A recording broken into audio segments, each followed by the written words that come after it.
Hey guys, unbox tayo ng ating nabili sa Shopee.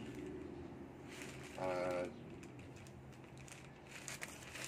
ito po ay guitar holder. Ayan natin. Mura lang to, 33 pesos. And gagamit talaga siya para hindi madaling masira yung gitara. Ayan, so guitar holder, bago talaga siya guys, 33 pesos. So I bet mahal siya sa ibang mga tindahan.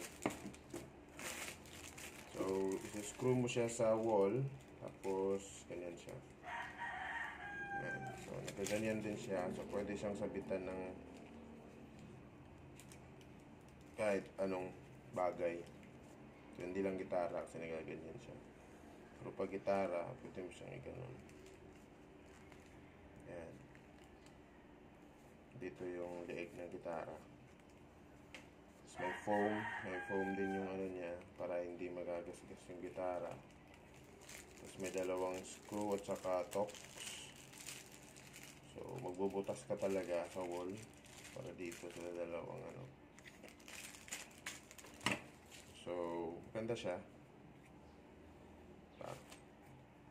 33 pesos from Shopee.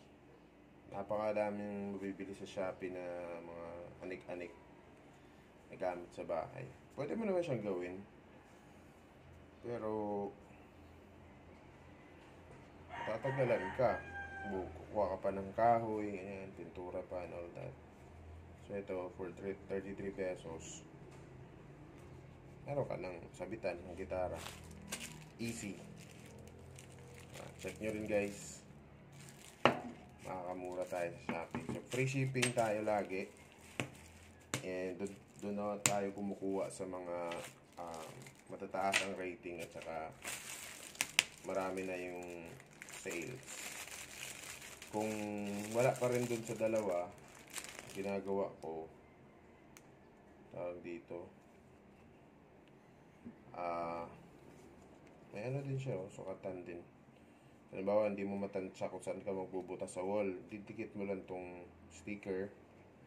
Then itong may arrow dyan, or may spot dyan na dun ka magbubutas, para sakto siya dito sa ano, kung saan mo siya i-screw. So kung sakaling hindi may gusto akong item na bilhin, tapos hindi na met yung number tsaka yung dami, like for example 100 plus lang yung nabenta pa, tapos mababa ang rating, chine-check ko. Pangatlo kong chine-check ay yung ano, store mismo. So pinupuntahan ko yung store, tinitingnan ko kung marami na silang followers, and kung mataas yung rating ng store mismo itself, at kung marami na silang item na naibenta na matataas din yung rating. So doon ako nag-check. Kung sakaling ganun, binibili ko pa rin, kasi may mga pagkakataon kasi na kakaunti pa lang yung naibenta nila na item. Like bago yung item sa store nila, then kaunti pa lang yung nabenta, tapos natapat pa na mababa yung rating ng mga bumili. Kasi sa rating kasi, depende rin yun sa taste nung bumili. So may times na maselan lang talaga yung mga customers, kaya nila binabad rating. So yan. So yun yung mga factors na tinitingnan natin pag namimili tayo online. So makakamura tayo dito. Nga lang, dapat yung kung ano lang yung kailangan, yun yung dapat nating bilhin. Ciao!